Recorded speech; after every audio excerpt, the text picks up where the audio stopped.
Big data has become a big problem, but also an advantage to many across the world.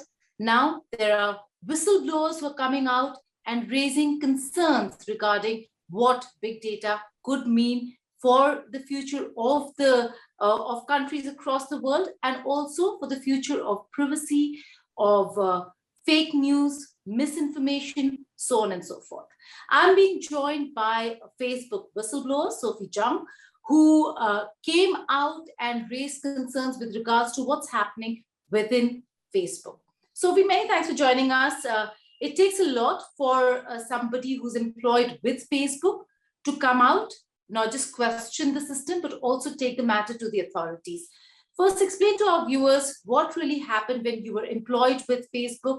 What is it that you witnessed, that you saw, and that really raised alarm bells for you? Hi, thank you very much for having me today. It's an honor and a pleasure to speak with the Indian people. So I worked at Facebook from January 2018 to September of 2020. And while I was at Facebook, I was very low level. I was a data scientist, which meant that I looked at numbers, figured out what they meant, and explained it to people. And my role was in authenticity. It was in fake engagement. But by fake, I mean likes, comments, shares. By engagement, I mean likes, comments, shares. By etc. By fake, I mean, for instance, fake accounts, an account pretending to be someone who doesn't exist, a hacked account, an account belonging to a real person that has been hacked into, that no longer belongs to the creator. Someone else has taken it over, and the true owner does not have ownership over it anymore, or even self-compromised accounts in which people give over their credentials willingly to third parties like auto-likers that then use their accounts for nefarious purposes, even as they retain access themselves. And so this was my day job, but I also worked in my spare time to find and stop attempts to use Facebook to manipulate people in the political realm with inauthentic accounts. For instance, I caught the governments of Honduras and Azerbaijan red-handed. They were using thousands of fake Facebook assets to manipulate, mislead, and repress their own citizenry. Azerbaijan is, of course, a dictatorship, for instance. And unfortunately, I also found cases in India as well. Well, Sophie, interesting. We'll come to India first, but the larger perspective. How did you come across this entire misinformation campaign? Did it take an extra effort, or was it there for everybody to see, but people within Facebook were turning a blind eye? So I want to be clear here about a distinction. So I worked on inauthentic accounts. I did not work on misinformation. This may sound similar to the average person, but they're actually completely different. If someone goes on social media and says Hinduism is the same religion as Islam, this is an incorrect statement. It's misinformation. It doesn't matter who says it. Perhaps you're a prime minister, perhaps you're a politician, perhaps you're a religious leader, perhaps you're just a 10-year-old child. It doesn't matter who you are. It just matters that this statement is incorrect. And so it is generally easy for people to tell whether something is misinformation, but when they are willing to put in the time to research. But misinformation is a bit controversial in terms of what should be done with it. Some people defend it on terms of free speech. What I instead worked on was inauthentic accounts, and so I'm going to use another analogy. Suppose that I set up 10,000 fake accounts on Facebook pretending to be Indian people who do not exist, and I use these fake accounts to say Hindus are perfectly nice people. There is nothing wrong with this statement. And I mean, there's nothing wrong with saying this, but I'm using fake accounts to do so. And so Facebook would be correct to take it down, even if I shout loudly afterwards that Facebook is censoring pro-Hindu ad messages, because what was bad about this had nothing to do with the message. It had to do with the means by which the message was being spread. And I hope this is making sense. It can be much more difficult to discover whether an account is fake or not. That requires a lot of details behind about how the account is being run, who's behind it, etc. On the flip side, I don't usually hear people defending that the use of fake accounts, although their use is unfortunately somewhat common in India with IT sales and the like. And so well, to act, again, come to that, but very important. Again, let me rephrase my question then. Did you come across fake accounts very easily, or was it difficult to find and look for? And if they were easy to find, was Facebook turning a blind eye to these fake accounts being used as propaganda machinery? it's a hard question because it takes expertise to look into, and it took me a while to figure out how to find them. Once I knew how to look for them, it was very easy, but developing the method to find them was hard. And so it can be very difficult to find fake accounts in the first place. Just like a police officer investigating a murder might take a while to find the murderer. That's why I focused not on the time it took me to find them, but rather on the response that Facebook took after I found them and did the hard part for them. Because well, speaking of the response, who did you take up this matter with, and what was the response like? So this depended very much by country. I'm assuming you want me to talk about India first.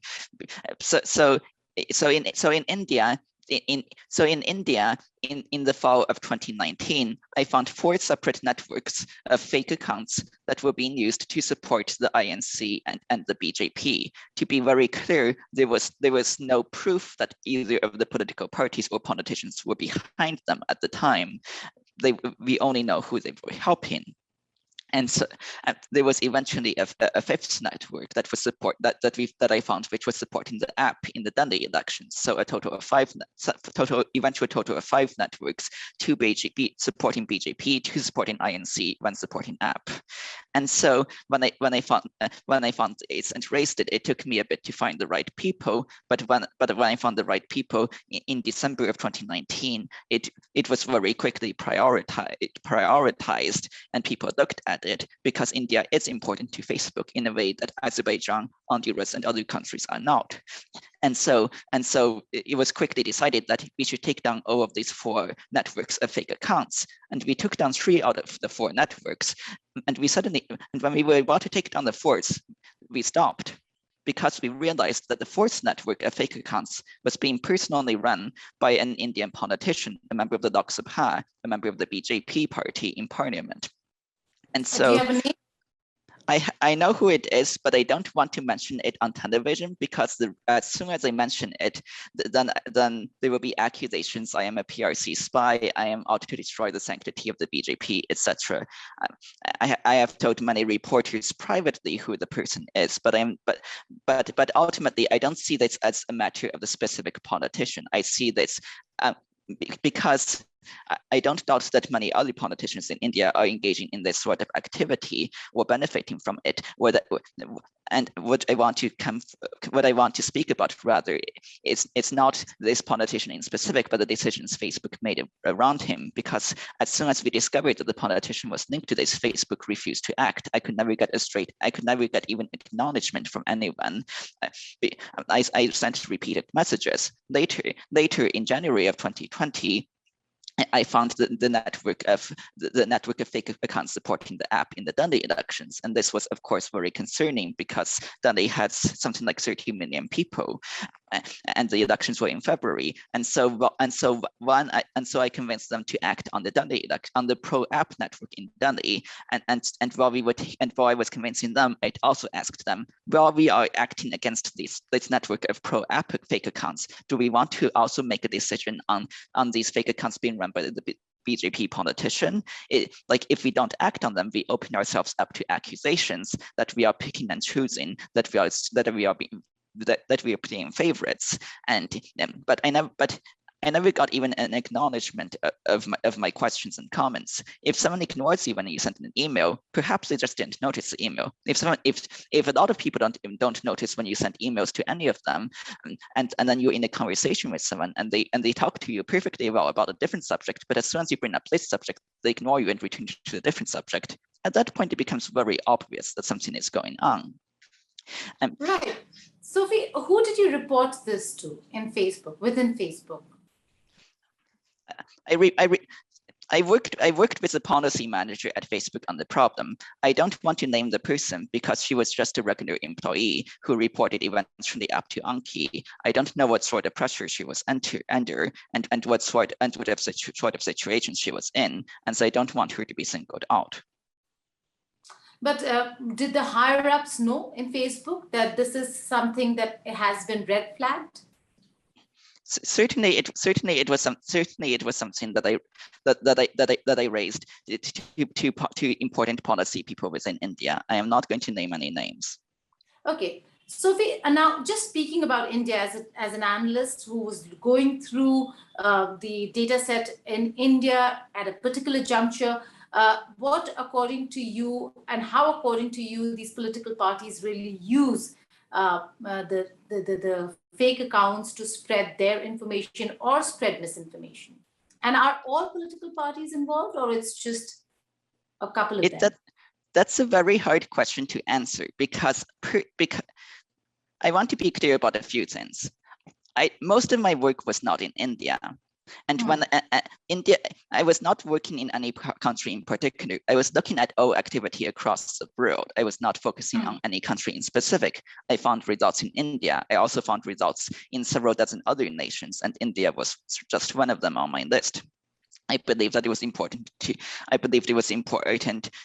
protect the sanctity of the world's largest democracy, and so that was why I was so upset about the BJP politician case, because to me the fact that we had caught a politician red-handed was more reason to act, not less.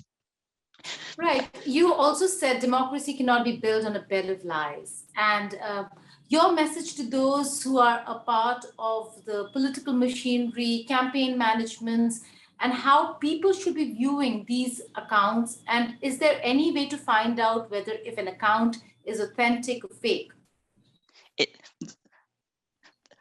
The issue, which is why this is very difficult, is that the point of a fake account is to not be seen. And so the better it is at being fake, the fewer people will recognize it as being fake. And so I'm going to use an analogy.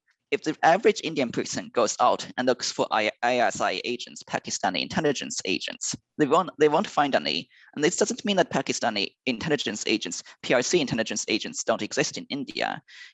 It's just that they won't find them unless these agents are incompetent. Instead, they'll find real people who look very strange and are unusual, but are not agents of any foreign power.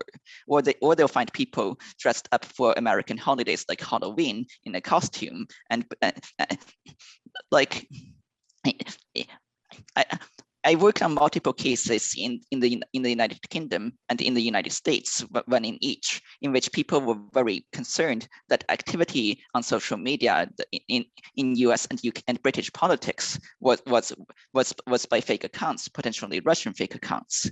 In both of those cases, it was actually by authentic citizens of those countries, authentic Britons and Americans, who believed it would be funny to pretend to be badly disguised Russian fake accounts, which would be funny if it weren't so sad. And so that's a lot of the difficulty here, because you can't fix the problem until you know it exists. But the only people who have the ability to know that the problem exists are companies such as Facebook. And of course, the perpetrators of the activity in the first place, the people who are running IT cells. I only know who I personally caught. I mean, Facebook has also announced CIB takedowns in other areas, but ultimately, I found networks of accounts that were benefiting political parties across the political spectrum in India, though I can't say in most cases who was behind them. I was working on many areas, and India was not my focus, and I apologize that I was not able to look more into this, or for my inability to take down the BJP politicians' fake accounts. And sorry, go on. Well, Sophie, the fact that a common man cannot distinguish between a fake account and an original account, does not have the wherewithal and tools to really determine whether it's fake or not, the onus more so than lies on Facebook to be open, out, and transparent on these issues. It should be, But Facebook is a company, and its goal is not to protect Indian democracy. Its goal is to make money. We don't expect tobacco companies to reimburse Indians when Indians get lung cancer and become sick. When I believe it was Dow Chemical caused the chemical spill in Bhopal that killed thousands of Indians. I mean, they were not eager to reimburse India for the human cost of those. In an ideal world, Facebook would certainly do this, but at the end of the day, Facebook is a company that is for profit, and this will not change. And barring pressure from Indians, Facebook has no reason to change as long as it's still making money. Make us understand, Sophie, how profitable is this entire fake account machinery vis-a-vis being authentic on Facebook? How profitable is it for Facebook to really turn a blind eye to such glaring problems that exist today? This is a very difficult question for me to answer, because I would say that I wouldn't phrase it in terms of profit. I would reframe it in terms of costs from acting. First, there's the direct costs from hiring people to look into this in India and hiring people to investigate. I'm just going to throw a rough number out. Perhaps 100 people, 100 full-time employees could get it under control in India, and Facebook employees are very well paid. I was paid $200,000 US a year, roughly. But it's a small fraction of Facebook's overall income stream. Facebook is a very profitable company. But in contrast, the other question is in terms of political cost that I don't know how to answer, because others have reported. I don't personally know from first-hand knowledge, but others have reported that Facebook has been leery of upsetting the BJP in certain of its decisions, and for the BJP and the Indian government has threatened to arrest Facebook employees if certain actions were not taken, and so I don't know the decisions made by Facebook leadership, and they don't know. It's unfortunate that IT cells are integrated into the political system in India right now, and they don't know a concrete solution, and they don't. Right. Even if Facebook was willing to clean it up, it might, for instance, cause a backlash from within India of different political parties could phrase it in terms of a colonial overlord imposing their own values upon Indians. Right. Sophie, what about other countries like Russia, China? Are there no such problems there, or is it very difficult to really find fake accounts? They cover it up better than India or Indian IT cells? I don't doubt that fake accounts are a massive problem in Russia and India. However, in Russia and the People's Republic of China. However, Russia and the People's Republic of China both have their own social media networks. Neither of them use Facebook to a large extent. Russia uses mostly VK, China uses mostly Weibo. And so,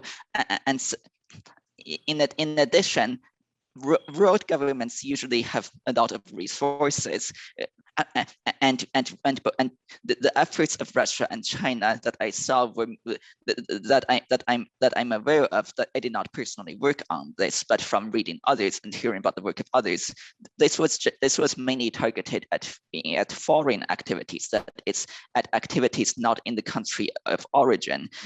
In contrast, when Indian political parties act, it's within Indian politics, as far as I'm aware. So in that case, they have to be they are fighting presumably against the foreign country's intelligence agency, and so that makes them need to be much more cautious by default, if that makes sense. But Absolutely. But certainly there, Yes, there are examples. There are very silly examples. I can give you one. I can give you one right. I can try to give you one right now. So let me just. I didn't come prepared with an example, but I can show you right now an example of fake accounts on a Chinese news page with the Chinese government. That if I can figure out how to share my screen. Oh, I cannot share my screen. So I'm instead just going to send you a link. Okay. So this is the link for the People's Daily Online Australia, and I've used them as an example before. This is the Australia branch of the Renminbi, which is a Chinese state news agency, and you can quickly see that it has 900,000 fans on Facebook, which you might think this is really popular in Australia. Australia only has 25 million people, but then you scroll down and you notice that most of its posts only have 2 likes, 0 likes, 3 likes, 3 likes, etc. And so what's happening here is that most of the fans are fake. And fake fans, of course, have no real activity at all. And I'm sure so frankly, all they're doing is wasting the money of the Chinese people. It's very silly and stupid. I'm sure somewhere in Beijing, there's a bureaucrat very satisfied about his success in growing the fan base of the newspapers in Australia, not realizing that they're just throwing money down the drain.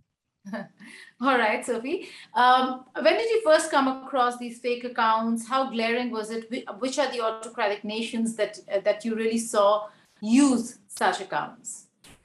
So I first started finding these in the middle of 2018. In perhaps July of 2018, I first caught the government of Honduras red-handed. Honduras is what people would usually call a flawed democracy, in that it has elections that are often relatively competitive, but its last election was marred by accusations of voter fraud and a number of irregularities. And so what I personally found in Honduras was that the Honduran president, a trusted employee of him who had the access to make statements on the Honduran president's behalf, to post from the Honduran president's Facebook page, this employee was also using hundreds of fake assets in addition to manipulate the Honduran people in favor of the Honduran president. There were also other employees involved in this. It was several thousand overall. And so it took almost a year for Facebook to take down this activity, and it came back almost immediately afterwards. When Facebook announces the takedown, the idea is to shame the perpetrator. But the Honduran president's brother has been sentenced to life in prison by a United States court for helping smuggle drugs to the United States to fund his brother's presidential election. 2 years ago in Honduras, the president sent soldiers into the streets to shoot civilian protesters after the police went on strike and refused. So this is a man who is essentially incapable of embarrassment. Imagine a scenario in which, suppose people robbed a bank, and the police resolved the bank robbery by confiscating the bank robbery tools and posting a news article. These people robbed a bank. They should not do it again. This would be an insufficient punishment. The police, they haven't even taken away the ill-gotten gains of the robbers, but that is essentially the Facebook response to these sorts of operations. And so what we've seen essentially, I think, is that multiple autocratic nations, first Honduras, which I caught, and then Azerbaijan, which I also found, feel that it is worth the risk to break the rules on massive scales. Because autocratic governments, of course, they will find new ways to repress their own citizenry. In Azerbaijan, they had thousands of people who were paid to make a million comments every month, and these people were writing comments on all opposition leaders, opposition media, and even reporting on the opposition. Azerbaijan is officially a democracy, but in practice is so democratic that in 2013 they accidentally released election results a day before the actual election, in which they were joking. And so in a country like this, you can imagine how much of a barrier it would be to even complaining against the government if you knew that every time you spoke out, you would be deluged by 1,000 people telling you how terrible you were, that you were traitor to the government. Okay. Sophie, now this is a very important aspect. You've been speaking about fake accounts, but a lot of people are confused between bots and actual human beings sitting on a system and creating or writing. And that can be more vicious and vile than an automated response. In your experience, when you're looking into elections in Delhi, are we talking about bots over here, automated responses, or people sitting with a number of fake accounts and responding, which can and many of them amounting to hate speech, many of them putting out misinformation, and many of them being vicious and vile towards people with personal attacks? The networks that I found in India were all networks of what I believed to be real people sitting at desks with fake accounts. And thank you for bringing up that distinction, because it is commonly confused. And actual bots, computer scripts, are very good at creating large volumes of activity, but they're very stupid about doing it and are unable to do it in any effective manner, which you can see from the PRC media example I sent you. That was examples of computer script fans.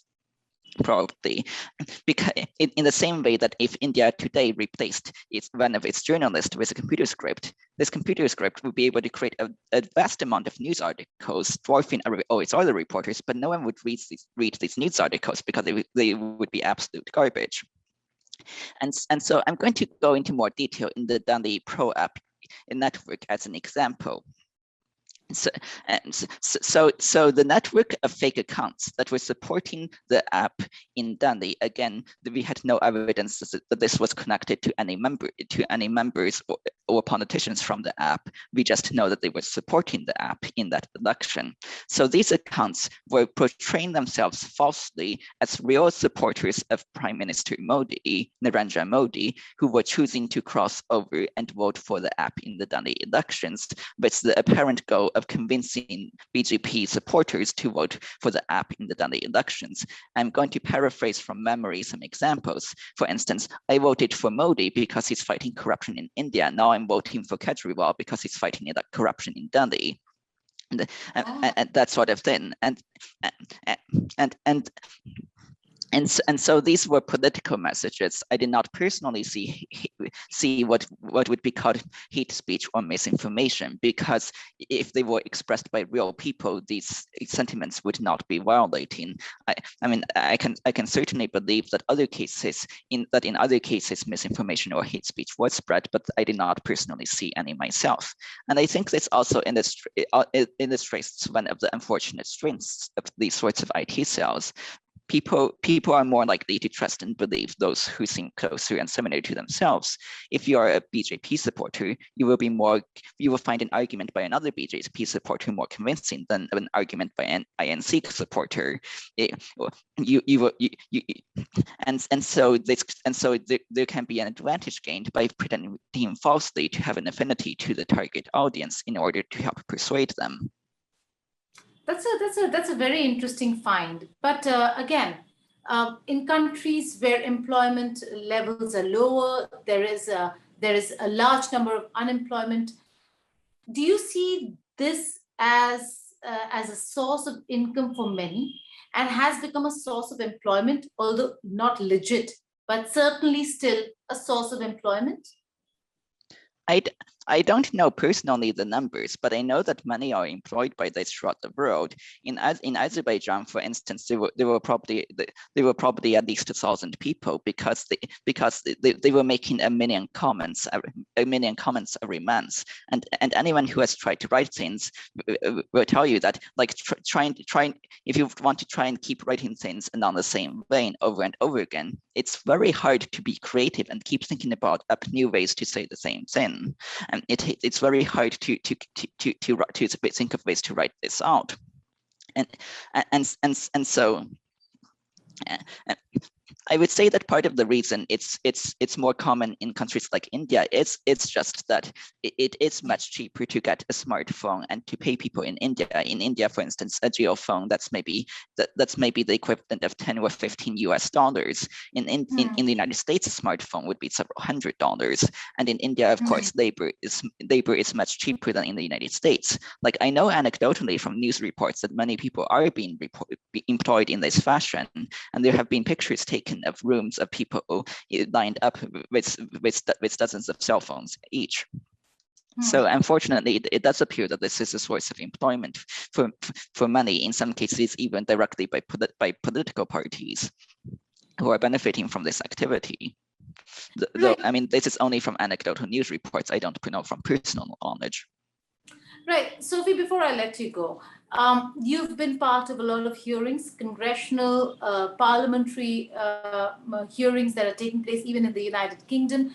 A lot of countries are taking note of whistleblowers who are now coming out and raising real concerns. But in terms of action within those countries, in terms of action against Facebook or organizations such as Facebook who are allowing this to happen, do you see any hope that there will be action that will be taken, that Facebook will have to recognize, acknowledge the wrongs and have policies to right them? I don't know whether the change will happen because I can't see the future. And ultimately, that's not up to just myself. It's also up to people like you and your viewers, because acting alone, I can't change anything. I'm just a silly American who doesn't speak a word of Hindi and has never been to India. I only have as much power as you let me have by choosing to listen to my words and my message and considering it yourself. And so whether Facebook will change, whether Indian political parties will stop using IT cells, whether Indian democracy will survive, those are questions that you should be asking yourself and asking how do we achieve this? Because ultimately, you can't solve a problem without knowing that it exists. And so my role, as I see it, is simply to inform people. I became a whistleblower precisely because this was a problem that could only be known within Facebook, and the harm was being borne by people outside the company. So imagine if when the Bhopal chemical leak happened, no one knew except Dow Chemical, who was responsible for the mass casualties, and no one could know. In that situation, I think it would be incredibly important for a whistleblower to come forward from that company, and that's precisely the analogy that the reason why I've come forward right now. But as to what happens in the future, that's up to everyday Indians. You speak of power. Facebook is a powerful medium. A whistleblower such as yourself very recently had said that when Facebook went off for about 5 minutes, millions of people were not able to share misinformation, propaganda, but they were also not able to share positive news about themselves, share pictures of their children. That's how powerful Facebook really is, if used in the right way, in spreading the right information and spreading personal information about each other, sharing, that's all right. But misinformation, this powerful medium can really spell disaster. Sorry, was there a question in there? What did you want me to respond to? That how powerful a medium this is, you're part of that, but Facebook, in terms of misuse of information, can really spell disaster. Would you agree? It's a difficult question because I know that for many rural Indians, Facebook it's the conduit to the internet.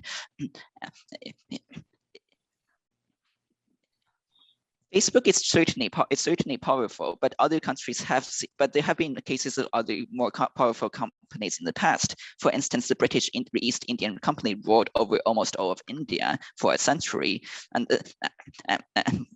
I mean, until the Indian uprising of 1857 happened, and Britain had to take over rule themselves.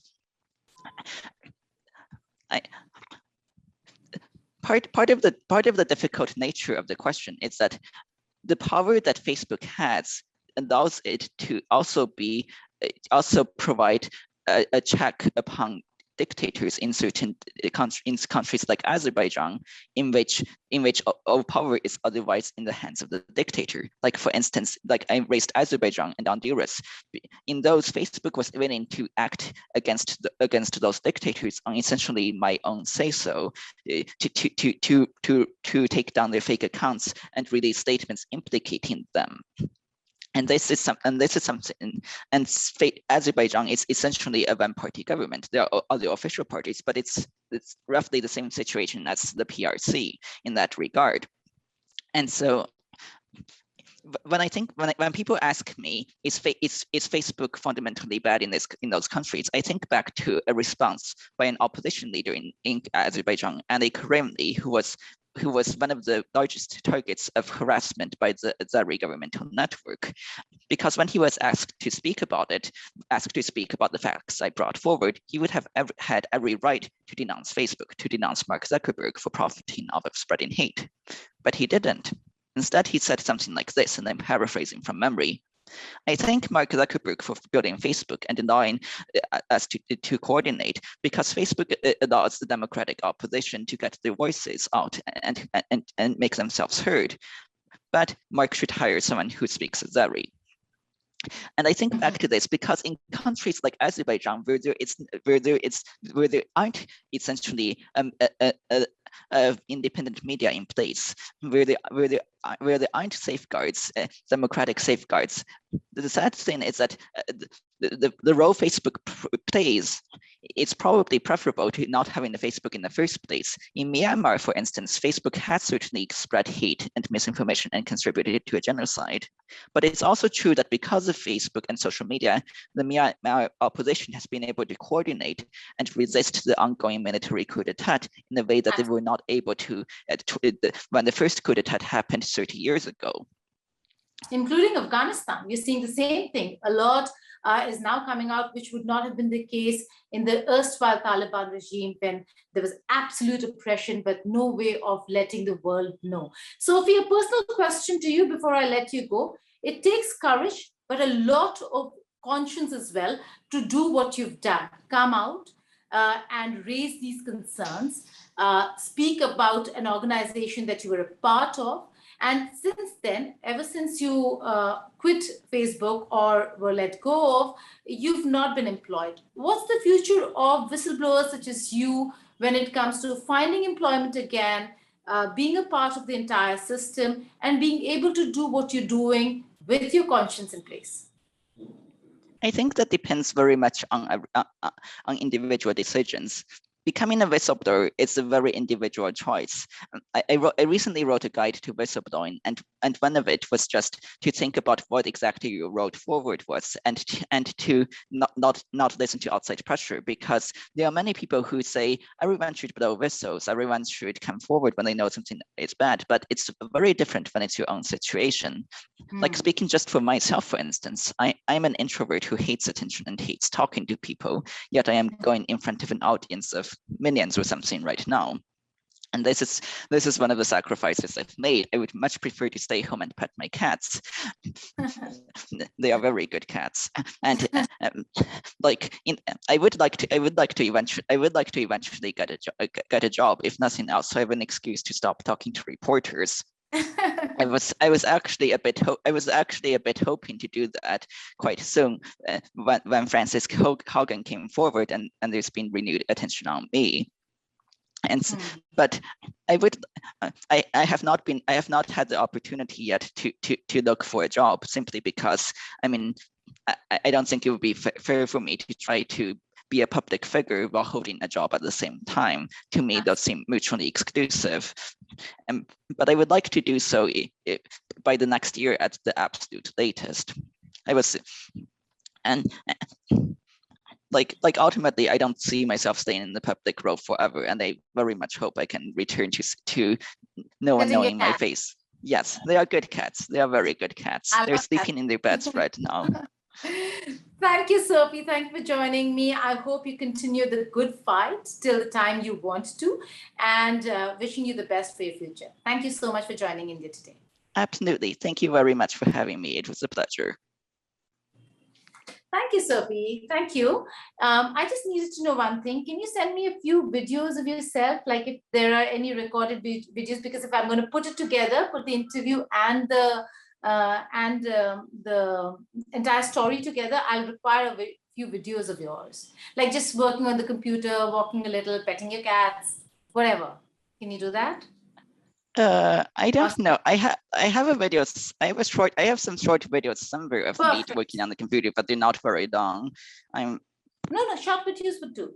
I just need a few of them. You working on the computer, looking at Facebook, and well, I don't use Facebook anymore, but let me see if I can find that. Let me see if I can find them. Yeah. And you don't have to. And you don't have to be showing my face. You can be showing pictures of Facebook and Indian politics and etc. That might be easier. No, but we're just doing it. Yeah. But if you're doing a package, we might, when you're speaking, we could use visuals over your voice as well. That's fine. Absolutely. It looks better. Well, But I'll do that. I'll share my number with you on Twitter. I'll DM you my number, and can you send me the stuff on WhatsApp? Is that all right? I would try to do so. I'm trying to find the videos, and I can also take a video of me playing piano or something. Oh, yes, I won't feel too embarrassed about that. Yeah, I saw one of your videos with you playing piano and your voice playing at the back. Okay. Yeah, like a lot of news organizations like CNN or whatever, they keep wanting to take pictures of me poking around with my girlfriend's plants. Those aren't my plants. I have no green thumb. If I raised plants, I would kill them. So like at least I can play the piano. I'd rather you pet your cats. Yes. I'm okay. an animal person. I have one too. So yeah. Yes. I will ask my girlfriend to take videos of that, and I will try to find the videos of me typing on the computer, and I will send them to you later. Perfect. Thank you. Thank you so much. Take care, darling. Goodbye. Goodbye.